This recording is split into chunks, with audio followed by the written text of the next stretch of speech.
नमस्कार दोस्तों, स्वागत है आप लोगों का हमारे चैनल मैथ्स विद मिलन में। तो चलिए आज की क्लास को कंटिन्यू करते हैं और ये हमारा पार्ट 8 है। ये जो हमारा है वो पार्ट कौन सा है? 8 है। पार्ट 8 चैप्टर नंबर है समानुपात और अनुपात। प्रीवियस क्लास नहीं देखे हैं तो जाके देख सकते हैं। बहुत ही बेहतरीन कॉन्सेप्ट आप लोगों को दिया गया है और कुछ चैप्टर भी हमारा हो चुका है, जैसे कि आप लोग नंबर सिस्टम भी किए होंगे, सिंप्लीफिकेशन, अलजेब्रा, ये सभी चैप्टर हो चुका है। अगर चैप्टर भी नहीं देखें ये सभी तो जाके देख सकते हैं।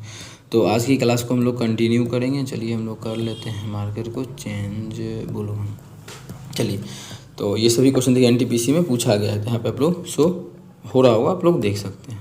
तो देखिए फर्स्ट क्वेश्चन हमारा है क्वेश्चन नंबर 71। क्या है? इतना और इतना के बीच माध्य समानुपाती याद कीजिए। देखिए माध्य समानुपाती आप लोग बोलिएगा नया चीज़ है, नहीं नया नहीं है, पीछे बता चुके हैं आप लोगों को। जैसे इंग्लिश में देखिए क्या है, मीन प्रोपोर्शन, इंग्लिश में तो बोला ही है मीन प्रोपोर्शन। तो माध्य समानुपाती जिसका कि दूसरा भी नाम आप लोगों को दूसरा नाम है क्या, मेन तो वही नाम यूज ही करते थे, ठीक है। मध्यानुपाती यहाँ पे बोल दिया मध्य समानुपात। वही बात है कि हमें याद करना है मीन प्रोपोर्शनल मतलब मध्यानुपाती। तो मध्यानुपाती का फॉर्मूला होता है अंडर रूट, जो भी दो संख्या दिया है दोनों को गुना कर देंगे। एक 16 है तो 16 मार्कर क्या हो गया, एक 16 है गुना एक हमारा 256 256 है।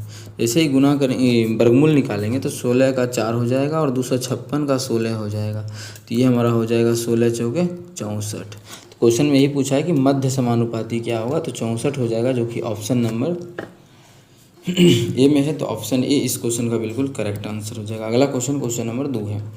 75,400 को ए बी सी में इस प्रकार बांटे गए कि ए के हिस्से का 3 गुना, बी के हिस्से के 9 गुना और सी के हिस्से के 4 गुना है। बोला क्या है कि ए के हिस्से का 3 गुना बराबर है बी के हिस्से का 9 गुना और बराबर है सी के हिस्से का 4 गुना। तो बोला है ए का हिस्सा ज्ञात कीजिए। अब देखिए इसी के अनुपात में बांटा गया है, लेकिन मेन दिक्कत है कि यहाँ पे हमें अनुपात नहीं दिया है ए बी और सी का। तो सबसे पहले करेंगे क्या, हम लोग ए बी और सी का अनुपात निकालेंगे। सबसे बेहतरीन तरीका बताते हैं अनुपात निकालने का। यहाँ पे इस कंडीशन के क्वेश्चन में जब भी इक्वल दिया रहे, वो बटा में हो चाहे गुना में हो, इक्वल तो है ना, देखिए इक्वल यहाँ भी इक्वल है। तो आखिर क्या मान लीजिए सभी बराबर हो जाए तो 36 है, क्या सभी का एलसीएम ले लीजिए, 3 9 और 4 का 36 पुराने के लिए ए का मान कितना देना पड़ेगा 12, तभी तो हमारा 12 किया 36 हो जाएगा। अच्छा अब 36 पुराने के लिए बी का मान क्या देना पड़ेगा, तो 9 चौके 36 होता है तो 4 देना पड़ेगा। अनुपात 36 ही पुराना है तो सी का मान क्या देना पड़ेगा, 9 देना पड़ेगा। ये जो अनुपात आप लोगों को दिख रहा होगा यही हमारा ए और बी और सी का अनुपात है। अब क्वेश्चन में पूछा ए का हिस्सा। अब देखिए ए का हिस्सा जो भी होगा वो 12 का मल्टीपल होगा, क्योंकि जो भी मान होगा वो 12 का मल्टीपल ही होगा, क्योंकि ए का जो अनुपात है वो 12 में आया है। तो ए का 12 का मल्टीपल, अच्छा 12 का मतलब क्या, 3 का मल्टीपल होना चाहिए, 3 चौके 12, 3 और 4 का। अब देखिए ये 4 का नहीं हो सकता कि लास्ट में 7 है, तो ये गलत, ठीक है। अब देखिए 92 23 चौके 92, हाँ 4 से तो भाग लग रहा है, 36 में भी 32 में भी। अब 3 से चेक करना पड़ेगा, 3 से 6 3 9 9 2 1 3, इसमें 3 से लग रहा है, 6 3 9 3 2 5, इसमें 3 से भाग नहीं लग रहा है, 6 3 9 3 6 2, इसमें भी नहीं लग रहा है। एक ही ऑप्शन में 3 से भाग लग रहा है और 3 और 4 से, तो ऑप्शन बी हमारा बिल्कुल करेक्ट हो जाएगा। इस क्वेश्चन का 72 का ऑप्शन बी हो जाएगा करेक्ट। लेकिन फिर भी किसी को बनाना हो तो बनाएंगे कैसे, देखिए योगफल कितना हो रहा है, 12 4 16 और 16 9 25 हो गया योगफल। एक्चुअल में जो योगफल दिया हम लोगों को वो दिया है 754 गुना 100। आप बोलिएगा 75,400 दिया है तो 400 को हम अलग कर दिए, काहे किए, तो काटने में आसानी होगा, ठीक है। अब देखिए जैसे इसको काटेंगे 25 चौके 100 4 बार में कटेगा तो एक अनुपात का मान आ चुका है, कितना 4 चौक 16 6 बाकी 1 5 चौके 20 2 22 के 2 बाकी 2 7 चौक 28 28 2 30 3026। लेकिन क्वेश्चन में हमें बोला है कि इसका मान ज्ञात करना है ए का हिस्सा कितना है 12 अनुपात में, तो 12 का मान कितना होगा, तो इसमें 12 से गुना कर देंगे। तो 12 से गुना हम यही कर देते हैं, इसीलिए बोले कि 12 का मल्टीपल होगा। देखिए 12 से गुना हो रहा है ना क्वेश्चन में, तो 12 का मल्टीपल हम लोग चेक तो कर चुके हैं, तो 12 से गुना कर लीजिएगा तो हो जाएगा 72 के 2 बाकी 7, इकाई अंक पे 2 इसमें था इसमें था, ये तो गलत हो चुका था पहले ही, ठीक है। तो इस प्रकार से बना सकते हैं, गुना करेंगे तो हमारा 36,192 आ जाएगा। उम्मीद करते हैं क्लियर होगा। कहीं भी किसी प्रकार का कोई भी दिक्कत हो कमेंट करके पूछ सकते हैं। लेकिन अभी बोले कि जब ऑप्शन के थ्रू हो ही रहा है तो इस तरीका को बनाना ज़रूरी नहीं है। कोशिश पहले करेंगे कि ऑप्शन के थ्रू विभाज्यता का नियम के आधार पर अगर बन रहा है तो पहले बना लेंगे, फिर हम आएंगे इस सब तरीका पे, ठीक है। तो चलिए कर लेते हैं अगला क्वेश्चन, क्वेश्चन नंबर 73। 26 और 52 का तृतीयानुपाती x है तो x का मान। अब होता क्या है तृतीयानुपाती, तो तृतीयानुपाती बराबर होता है दोसर संख्या का स्क्वायर, मतलब 52 का स्क्वायर अब बटा पहली संख्या कितना है 26। जैसे ही काटेंगे 26 दूना 52 और 52 दूना 104, मतलब हो जाएगा 104, जो कि हमारा ऑप्शन नंबर ए में है, बी में है ना, तो ऑप्शन बी बिल्कुल करेक्ट हो जाएगा। ये 2 बार में कर चुका था और ये 26 था, अभी यार 26। उम्मीद करते हैं क्लियर होगा 73 नंबर में। चलिए कर लेते हैं 74। हाँ, उससे पहले यदि आप लोग चैनल पर नए हैं तो जान लीजिए जो जितना भी रेलवे का लेटेस्ट क्वेश्चन है वो सभी क्वेश्चन आप लोगों को हम करवा रहे हैं, ठीक है। देखिए आरआरबी का PYQ है 24 से 26 के बीच रेलवे का जो भी एग्जाम हुआ है, चैप्टर वाइज सॉल्यूशन है, CBT 1 का क्वेश्चन है, CBT 2 का है, ऑल शिफ्ट का है, 10,000 प्लस क्वेश्चन, बहुत सारा क्वेश्चन आप लोग को हम करवाने वाले हैं। PDF चाहिए तो आप लोग टेलीग्राम ज्वाइन कर सकते हैं, ठीक है। और देख सकते हैं पिछले 3 साल का एक ही जगह मिल रहा है आप लोग को, तो ज्वाइन तो करना ही चाहिए। जैसे 24 का पूरा मिल रहा है, 25 का पूरा क्वेश्चन करवा रहे हैं, 26 में भी अभी तक जो एग्ज़ाम हो चुका है वो सभी क्वेश्चन है, तो आप लोग को हमारे साथ ज़रूर जुड़ना चाहिए। तो चलिए करते हैं अगला question, question number 74। Question number 74 जो हमारा है, निम्नलिखित में से कौन सा अनुपात सबसे बड़ा है, सबसे बड़ा अनुपात बताना है। बता चुके हैं तरीका कि बिना गुना किए भी किस प्रकार से निकाल सकते हैं। देखिए 47/67 हो गया, ये 35/77 हो गया और ये 50/62 है। जबकि काटे कट जाएगा तो 25/31 हो जाएगा। अगर नहीं काटा गया तो कोई बात नहीं, जो दिया है उसी पर हम लोग ध्यान देंगे। अब देखिए ये दुगुना से भी ज़्यादा है, हमसे सबसे बड़ा पूछा है। 38 दूना 76 होता है, जबकि 83 है, मतलब इसका आधा से भी जब भाग करेंगे आधा से भी कम आएगा, तो सबसे छोटा लग रहा है ये है। क्योंकि अब इसको पहले काट दी क्यों दिए, क्योंकि यहाँ पे देखिए दुगुना 100 होता है, दुगुना से क्या है ज़्यादा, दुगुना से बहुत कम है, मतलब 0.87 ऐसा कुछ आएगा, लेकिन इसमें इसका तो 0.5 से भी कम आ रहा था तो काट दिए। अब इसका देखिए 35 दूना 70, ये भी 2 गुना से भी अधिक है, इसका भी होगा 1 से भी कम होगा, तो ये मतलब 0.5 से भी कम होगा, ये दोनों तो कट हो गया। अब रहा इस दोनों का कहानी कि इस दोनों में कौन सा हमारा आंसर होगा। तो ये देखिए सबसे क्या चुनना है हमको, सबसे बड़ा बताना है कि बड़ा कौन सा है। अगर हम इस दोनों को हटा दें यहाँ से भीड़ से, तो पहले ही ये और ये हमारा ख़त्म हो चुका है ये दोनों। अब इस दोनों में रहा कहानी कि आंसर कौन सा होगा बड़ा। देखिए यहाँ से आप ये भी दिमाग लगा सकते हैं इस दोनों के बीच कितना का अंतर है, तो आप लोग बोलिएगा कि जो अंतर है वो 30 का अंतर है और यहाँ पे जो अंतर है वो 12 का अंतर है। तो सोचने वाली बात है कि इसका जब भाग करें 12 का डिफरेंस है, भाग करेंगे तो बहुत 1 से थोड़ा सा ही कम कुछ आएगा, लेकिन यहाँ पे 30 का अंतर है तो बहुत ज़्यादा 1 से छोटा हो जाएगा। तो हमारा ये जो है बिल्कुल बड़ा है और ये क्या है छोटा है, तो ये हमारा आंसर हो जाएगा जो कि 50/62 है, ऑप्शन नंबर डी। वैसे यहाँ से समझ में नहीं आ रहा होगा किसी को, तो कोना को गुना करके निकालिएगा, तो निकाल सकते हैं, लेकिन टाइम लग जाएगा इस चीज़ में। उम्मीद करते हैं क्लियर होगा। चलते हैं अगला क्वेश्चन, क्वेश्चन नंबर 75 की तरफ।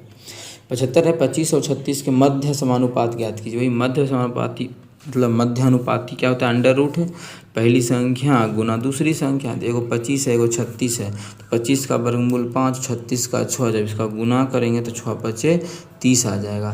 तो मध्य अनुपाती जो हो गया वो 30 हो गया, जो कि ऑप्शन नंबर बी में है, तो ऑप्शन बी बिल्कुल करेक्ट हो जाएगा। कौन सा ऑप्शन, ऑप्शन बी। चलिए कर लेते हैं अगला क्वेश्चन नंबर 76।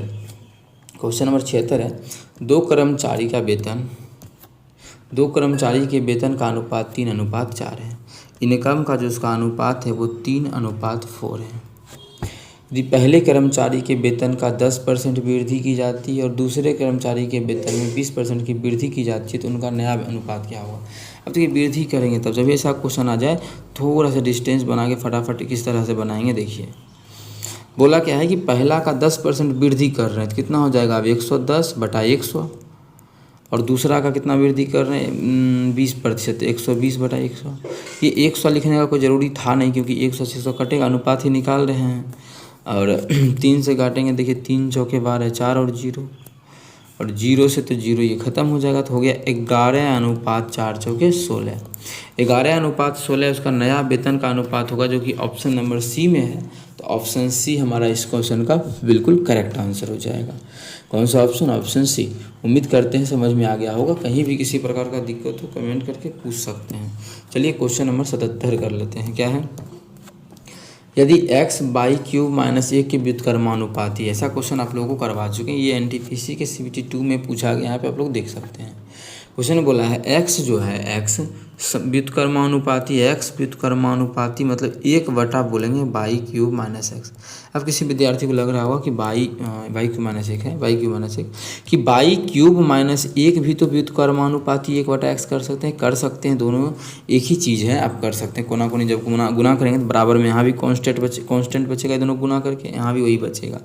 तो इन्हें की घबराना कि कैसे लिखेंगे, ठीक है, तो कैसे भी लिख सकते हैं। इतना ऐसे एक्चुअल जो तरीका है लिखा है सही लिखा हुआ है यहाँ पे, मतलब अगर देखें तो ये बिल्कुल सही है, क्योंकि बोला है कि बाई क्यूब माइनस एक व्युत्क्रमानुपाती होता है किसके, एक्स जो है एक्स बाई क्यूब माइनस एक का व्युत्क्रमानुपाती, एक्स व्युत्क्रमानुपाती होता है किसका, इसका। ये तो एक्चुअल सही है, लेकिन दोनों एक ही चीज़ है, आंसर आ जाएगा। ओके, अब चलिए हम आगे देख लेते हैं आगे। अच्छा, व्युत्क्रमानुपाती में भी समझाए थे कि कैसे गुना करके आंसर निकाल सकते हैं। आगे बोला है कि जब और व्युत्क्रमानुपाती था और बोला कि जब बाई का मान 4 और x का मान 6 जब बाई का मान 4 रखते हैं तो x का मान 6 आता है। तो फिर आगे क्या बोला नहीं मतलब है, लेकिन हाँ यहाँ पे बोला है कि जब बाई का मान 4 रखे तो x का मान 6 आ गया। लेकिन यहाँ से एक समीकरण बनेगा, वो किसी कोना को नहीं गुना करेंगे तो x Guna by cube minus एक बराबर क्या बचेगा, एक, इस समानुपाती एक। तो हम क्या करते हैं, बराबर के लिख देते हैं कांस्टेंट। अब देखिए अगर हम यहाँ से मान के का निकाल के बैठा देंगे, दूसरा भी तरीका समझा रहे थे कि ऐसे भी नहीं करना है। तो इतना तो आप लिख लिए हैं, दोनों को गुना कर लिए, व्युत्क्रमानुपाती बोला तो गुना किए, और उधर भी दोनों को गुना करके लिख दीजिए। जैसे मान बैठा लीजिए, x का मान क्या है, x का मान रख रहे 6 ना आ रहा है, 6 आ रहा है कब, जब बाई का मान 4 है तब। तो 6 गुना 4 रखेंगे, 4 चौक 16 चौक 64 माइनस 1 63 बराबर होगा, जब क्या बोल रहा है कि बाई का मान 8 रखेंगे तो x अब होगा, बाई का मान 8 रखेंगे तो 8 64 64 512 में से 1 गया तो हो जाएगा 511। इस दोनों को सॉल्व करेंगे तो जो है अपना आंसर आ जाएगा। कटने वाला होगा तो कट जाएगा, नहीं कटने वाला होगा तो नहीं कटेगा। तो वैसे आप देख लीजिएगा कि किस चीज़ से 7 से कट रहा है क्या, 7 7 49, बिल्कुल 7 7 49 7 7 49 हो गया। अरे हट, 7 7 49 7 21 73 7 9 63 तो आ गया 6 9 54/73। क्या आ गया, एक्स का मान। क्वेश्चन में यही पूछा था तो ये आ गया। लेकिन आप लोगों को पीछे क्लास में समझाए थे, बोले थे व्युत्क्रमानुपाती हो तो इस प्रकार से कर सकते हैं। कोई विद्यार्थी इस तरह से नहीं करना चाहता है तो वहाँ पे हमें के का मान ज्ञात करना पड़ेगा। ठीक है, दोनों एक ही चीज़ है, लेकिन थोड़ा सा अंतर आप लोगों को लगेगा, लेकिन बिल्कुल एक ही चीज़ है। कैसे देखिए, यहाँ पे जब मान रखेंगे कितना, बाई का मान 6 रखना है ना, बाई का मान 6 प्राप्त होता है कब, एक्स का मान 6 प्राप्त होता है जब हम बाई का मान 4 रखते हैं। 4 जब रख देंगे तो 4 चौक 16 चौक 64 में से गया 63, ये निकल गया के का मान। अब हमें देखिए फिर से इस पे बैठा के जब बोला क्या बाई का मान 8 रखेंगे तो एक्स का मान क्या होगा। तो चलिए समीकरण क्या है, समीकरण हमारा x into by cube minus 1, तो 8 रख रहे हैं तो 8 का क्यूब माइनस 1 करेंगे तो आ जाएगा 511, तो के बराबर ही होगा। इसी फॉर्मूला में बैठा दिए हैं, x नहीं पता था, y पता था, 8 तो रख दिए। इतना बराबर क्या होगा, k, और k का मान जानते हैं 6 गुना 63। अब देख सकते हैं कि आप लोगों को यहाँ से सेम ही मिल रहा होगा, इसलिए बोले दोनों तरीका सेम है, जिस प्रकार से मन करे बना सकते हैं। अब काटिएगा यहाँ से तो x का मान आ जाएगा कितना, काटे थे ना अभी 54/73। ये दोनों कटा था, ये कटा था 9 बार में, ये कटा था 73 बार में। तो 54/73 चाहे ऐसे निकालिए चाहे ऐसे निकालिए, दोनों तरीका से सेम ही आंसर आएगा। उम्मीद करते हैं क्लियर होगा। चलिए अगला क्वेश्चन कर लेते हैं। बोला कौन सा अनुपात सबसे बड़ा है। अब बड़ा अनुपात निकालने का तरीका तो बता चुके हैं कि वही देखेंगे। अच्छा, यहाँ भी बिना लिखे भी देख सकते हैं, दुगुना से क्या है अधिक है, तो हो सकता है छोटा हो। आगे 13 दूना 26, ये 3 गुना से भी अधिक है, ये तो सबसे छोटा है, 1 रोज़ छोटा है, इससे भी छोटा ये है, क्योंकि यहाँ पर जो नीचे में तो 38 मतलब 2 गुना से थोड़ा सा ज़्यादा है, यहाँ पे 3 गुना से भी ज़्यादा है, ये गलत। 23 दूना 46, ये 2 गुना से थोड़ा सा कम है, लेकिन ये है 2 गुना से ज़्यादा है, ये तो छोटा होगा अब इससे भी, ठीक है। और ये 20 दूना 40, अब इस दोनों में रहा ये। अच्छा, इसको काट सकते हैं तो हो जाएगा ये कितना, 10 क्या हो गया 10/19 काट दिए हैं, और उधर क्या बच गया हमारा 23/45। ऐसे 20/38 लिखे थे तो दिख नहीं रहा था, क्योंकि ये भी 2 गुना और ये भी दुगुना से थोड़ा थोड़ा 10/38 था, यहाँ पे 38, तो दुगुना से थोड़ा थोड़ा कम था। इसके लिए हम यही सॉल्व कर लेंगे, कैसे, गुना करके। इसको इससे गुना करेंगे तो 450, 2 ही बचा है ना, इसको इससे गुना करेंगे तो गुना करने का आसान तरीका देखिए किसका, 23 का गुना करना है 19 से, तो 19 को लिख लेंगे 20 - 1, और 23 दूना 46, 460, उसमें घटा देंगे 23, 23 घटाएंगे मतलब 450 से क्या होगा, ये मान कम होगा, 450 से कम होगा, 450 से मतलब ये बड़ा हो गया, 10/19 मतलब 20/38, ऑप्शन सी बिल्कुल करेक्ट हो जाएगा, क्योंकि ये बड़ा था ना 50, ये तो 50 से कम मान है। यहाँ देख सकते हैं एरो नीचे दिए हैं, जब घटाएंगे तो ये मान कम आएगा, मतलब 437 आ जाएगा, 437 ये मान है, कितना है, 437। तो हमें तो लेना था, जो खोजना था जो बड़ा है, तो बड़ा जो हमारा हो गया ऑप्शन सी, 78 का जो है वो ऑप्शन सी बिल्कुल करेक्ट हो गया। चलते हैं अगला क्वेश्चन कर लेते हैं, क्वेश्चन नंबर 77। वही क्वेश्चन है जो आप लोग यहाँ पे करवाए थे कि x/3 - 1 के व्युत्क्रमानुपाती है, तो इसका मान ज्ञात करें। यही तरीका बताए थे, यही तरीका बताए थे। अगर चाहें आप लोग तो ये तरीका पे ज़्यादा आसान रहता है बनाना, बस ध्यान ये रखना है कि व्युत्क्रमानुपाती में दोनों को गुना करेंगे। जैसे इसमें बोला है कि इस फॉर्मूला पे बैठाना है, सेम फॉर्मूला भी हुई है। अब है y का मान 4 तो x का मान 6 और 8, वही क्वेश्चन सेम हो गया। सेम क्वेश्चन नहीं है तो इसका भी आंसर ही हो जाएगा, कौन सा, 53/73, 77 का भी वही आंसर हो जाएगा, ऑप्शन डी। दोनों क्वेश्चन सेम ही है।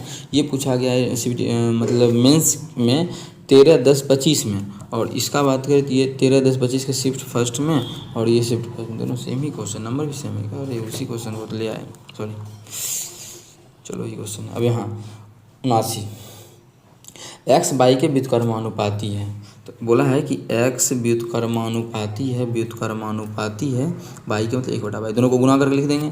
x का मान 4 तो y का मान 6, मतलब x गुना y ही हो रहा है ना, यहाँ पे देखिए जब गुना का x y व्युत्क्रमानुपाती मान यहाँ पे कांस्टेंट मान लेते हैं तो k, तो बराबर हो जाएगा k, तो दोनों को गुना करेंगे तो ये हो जाएगा। तो हम यहाँ पे तो इस चीज़ को लिखेंगे, डायरेक्ट आंसर निकालना है। तो x का मान जब 4 लेते हैं तो y का मान 6 होता है, तो बराबर k, और k का क्या है, फिर से x y ही है। तो बोल रहा है जब हम y का मान 32 लेंगे तो x का मान क्या होगा, तो x गुना y का मान बोल रहा है 32 लेंगे तब। तो काटेंगे तो ये 8 बार में कटेगा, 2 से काटेंगे तो ये हो जाएगा 3, ये हो जाएगा 4। तो हमें तो x का मान पूछा है, तो x का जो मान हो जाएगा वो 3/4 हो जाएगा। 3/4 ऑप्शन नंबर ए में है, तो ऑप्शन ए इस क्वेश्चन का बिल्कुल करेक्ट आंसर हो जाएगा। कौन सा ऑप्शन, ऑप्शन ए। उम्मीद करते हैं समझ में आ गया होगा। फिर से आ गया कि कौन सा अनुपात सबसे बड़ा है, तो वही तरीका से देखेंगे। अब ये तो ठीक है ना, हाँ, ये होता है 23 दूना 86, ये दुगुना से, ठीक है, दुगुना से मतलब क्या है कि दुगुना से ये कम है, तो ये मतलब जो मान देगा 0.5 से अधिक, 0.67 कुछ भी दे सकता है। हाँ, लेकिन 22, 23, 86 3 गुना के आसपास है, तो ये तो सबसे छोटा होगा, ठीक है। ये 30 दूना 60, ये भी छोटा होगा, ये दोनों कट गया। अब रहा बात ये होगा चाहे ये होगा, चीज़ दोनों में डिफरेंस देख सकते हैं, डिफरेंस से पता नहीं चलेगा। तो यहाँ पे हमारा है, देख सकते हैं क्या हो रहा है, यहाँ है 43/76, और यहाँ पे बात करेंगे तो चल नहीं रहा है, 1 मिनट, ठीक है। यहाँ पर जो हमारा है वो कितना है, 38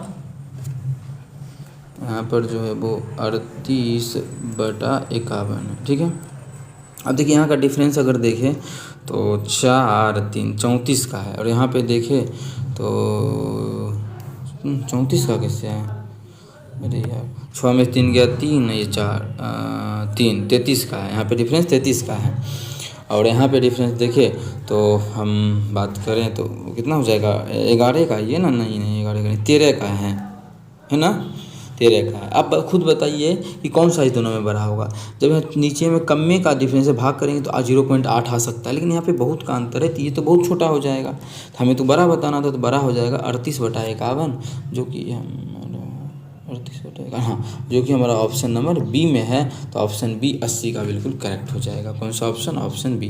तो इस तरह से भी निकाल सकते हैं बिना कोई नियम लगाए, सिर्फ दुगुना या देख के आधार उधार को। इस CBT 2 का सारा क्वेश्चन आया हुआ है, उम्मीद करते हैं क्लियर होगा। अब देखेंगे नेक्स्ट पार्ट नंबर 9, जो कि नेक्स्ट क्लास में होगा। और सब ALP CBT 2 का क्वेश्चन ये भी है, ये भी आप लोग देख सकते हैं। 2-5 को शिफ्ट फर्स्ट में पूछा गया, 2-5 को। तो चलिए मिलेंगे नेक्स्ट क्लास में, पार्ट 9 वहाँ पर हम लोग करेंगे, और पार्ट 8 आप लोगों का हो गया। Thank you.